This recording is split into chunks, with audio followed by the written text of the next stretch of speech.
Ça va vraiment foutre la merde. Une merde comme t'as pas idée.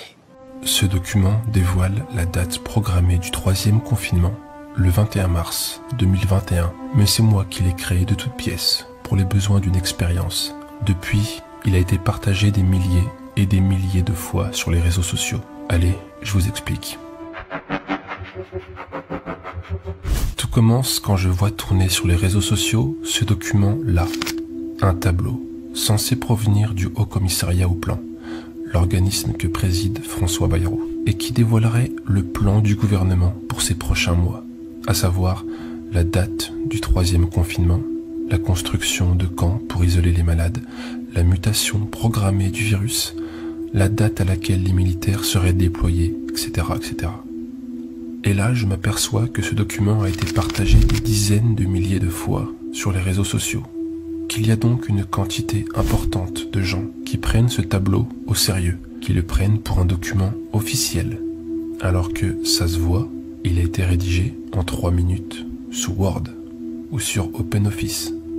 Franchement, sur le moment, j'ai du mal à y croire. Et puis, je décide de faire une expérience et de voir à quel point un document bidon peut être pris au sérieux et à quel point un faux grossier peut se propager rapidement sur les réseaux. Alors voilà, je prends 10 minutes de mon temps pour bidouiller un faux document sur Photoshop. Je chope le premier document officiel qui me tombe sous la main en recherchant sur Google et je décide de m'inspirer de la façon dont il est construit. Un numéro de référence, un titre, note d'information, un code barre en bas, etc. Et donc c'est parti, je crée mon faux doc en quelques minutes. Je copie-colle l'entête d'un papier du ministère de l'Intérieur, je copie-colle le code barre en bas, je décide que l'expéditeur du document sera la Direction Générale de la Sécurité Civile et de la Gestion de Crise. Ça fait sérieux. Je rajoute un flou sur le texte pour le rendre un peu dégueulasse. Comme tous les docs qui traînent sur les réseaux sociaux, ça donne l'impression que le document a circulé, qu'il a été enregistré, encodé, compressé. Ça fait tout de suite plus vrai qu'un PDF tout propre, tout net. Ensuite, je note la date. Paris, le 10 novembre 2020. Toujours avec un flou dégueulasse. J'ajoute une fausse référence. Et puis le destinataire. Mesdames et messieurs les préfets de région et de département. Ici, je mets la petite note d'information relative à la gestion de crise de l'épidémie de Covid-19.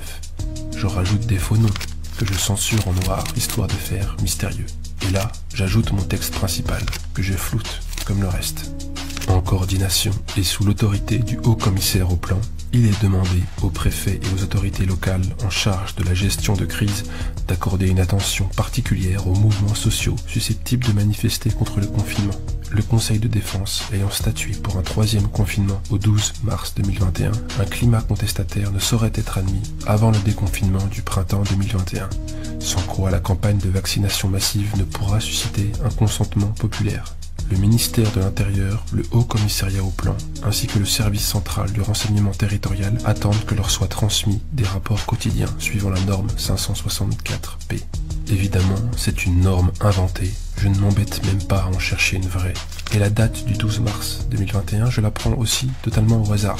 Je fais même une faute d'orthographe au mot suscité. Voilà, mon document est terminé, mais je décide d'ajouter une petite marque très discrète, histoire d'incruster la preuve que c'est bien moi qui ai fabriqué ce document. Voilà ce que je décide d'insérer dans le document. C'est du morse, et ça signifie faux. Je le place discrètement entre le drapeau et le ministère de l'Intérieur. Je baisse son opacité, histoire que ce soit vraiment très discret, et j'enregistre le document en le compressant à mort, histoire de rendre le truc encore plus dégueulasse. Sous certaines publications, sur les réseaux sociaux, on retrouve parfaitement ce petit code en morse. Mais les gens se partagent le document à partir de screens, puis de screens faits à partir d'autres screens, ce qui dégrade encore plus la qualité du document. Parfois, en augmentant l'exposition, malgré la compression, on retrouve tout de même mon petit morse, mon petit code. Parfois, la compression détruit ce petit détail. Bref, en tout cas, en 10 minutes, j'ai créé un faux document qui annonce la date d'un 3e confinement déjà planifié par le gouvernement. Maintenant, pour continuer l'expérience, il faut le balancer sur les réseaux. Alors je me crée un faux compte Facebook et je commence à le poster sur quelques pages en tout genre, en précisant juste que je tiens ce document d'un ami qui travaille au ministère de l'Intérieur. Sauf qu'au bout de 15 minutes, Facebook détecte que mon compte est suspect et le désactive.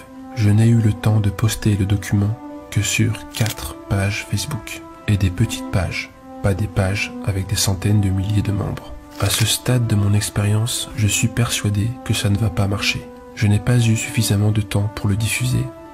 Nous sommes le 16 novembre, il est 19h. Mercredi 18 novembre, moins de 48 heures après la fabrication de ce fake grossier, le document devient viral.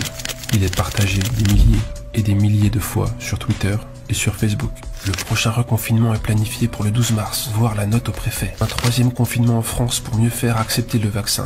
Nous avions raison, cher ami. C'est honteux ce que les merdias et les journalopes nous cachent. Voici la preuve que tous les préfets en France sont au courant d'un plan de reconfinement au printemps, au 12 mars 2021, et que la vaccination sera forcée. La date du 12 mars 2021 devient également virale. Prochain confinement numéro 3, prévu le 12 mars 2021. Le 12 mars 2021, le 3e confinement. Peut-être que la date du 3e confinement pourra leur montrer qu'il n'y a rien de sanitaire. Annoncé le 12 mars 2021, 4 mois avant.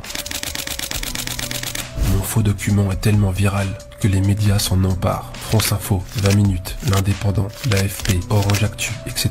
Les médias contactent la Direction Générale de la Sécurité Civile et de la Gestion de Crise. Ils contactent également le ministère de l'Intérieur pour avoir un démenti. RTL décide également d'en parler. Certaines publications virales annoncent déjà une 3e vague. Un document, a priori officiel, logo avec la devise française et émanant de la Direction Générale de la Sécurité Civile avec le texte suivant. Et puis le 20h de TF1. Une folle rumeur court sur les réseaux sociaux ces derniers jours. Document à l'appui, elle affirme qu'un 3e confinement est déjà prévu et même programmé à une date très précise. 3e confinement au 12 mars 2021. Toute cette agitation créée par un faux document fabriqué en 10 minutes sur Photoshop et balancé sur 4 petites pages Facebook. Alors oui, je comprends tous ces gens qui n'ont plus confiance en rien. Les médias, les politiques, les élites en général ne suscitent plus de confiance. Les gens doutent de leurs paroles. Ils craignent d'être manipulés. Et ça se comprend. Le doute est sain. Mais le doute ne doit pas disparaître dès lors qu'une information provient d'un canal autre que les grands médias ou les gouvernements.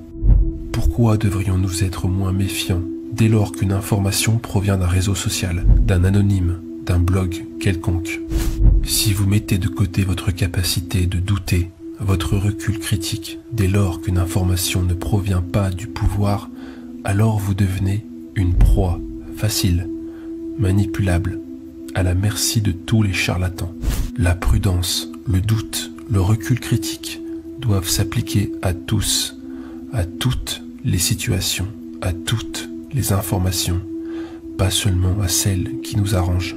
Un document non sourcé n'est une preuve de rien, peu importe d'où il vient.